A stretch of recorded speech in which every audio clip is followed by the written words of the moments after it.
California Electrical Code, or SEC, addresses several common wiring issues.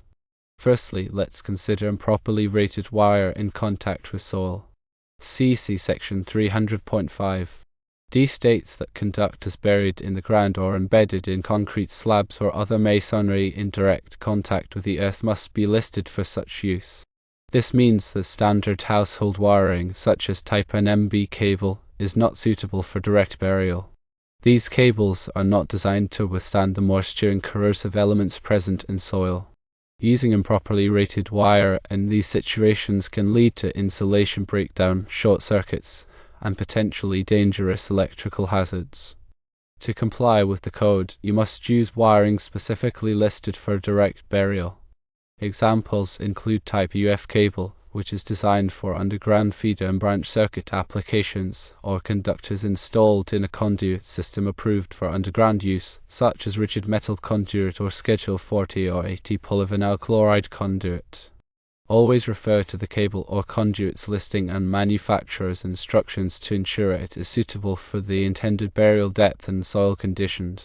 The CEC provides tables that specify the minimum burial depths required for different wiring methods and voltage levels.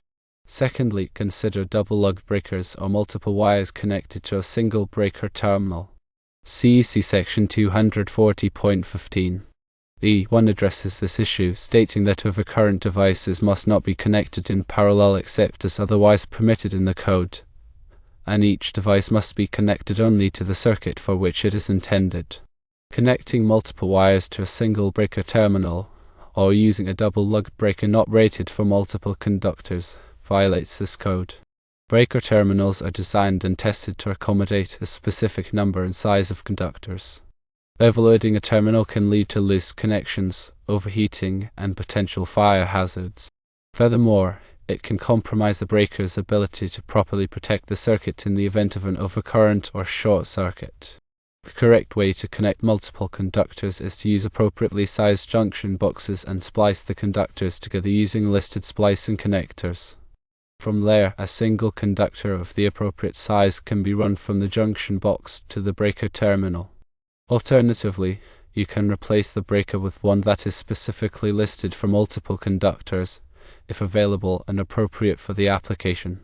Always consult the breaker manufacturer's instructions to ensure proper installation and conductor compatibility.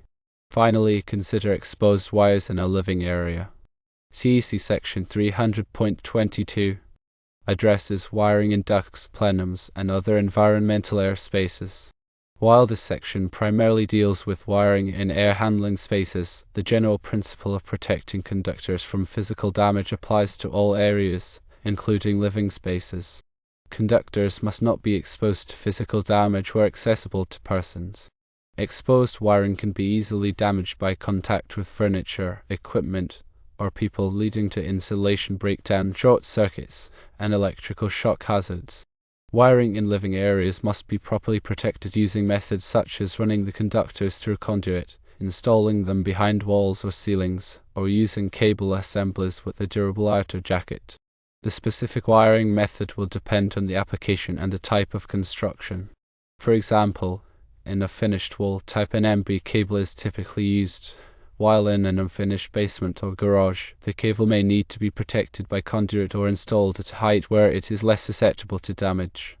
Remember that all electrical work must be performed by qualified and licensed electricians who are familiar with the CEC and local electrical codes.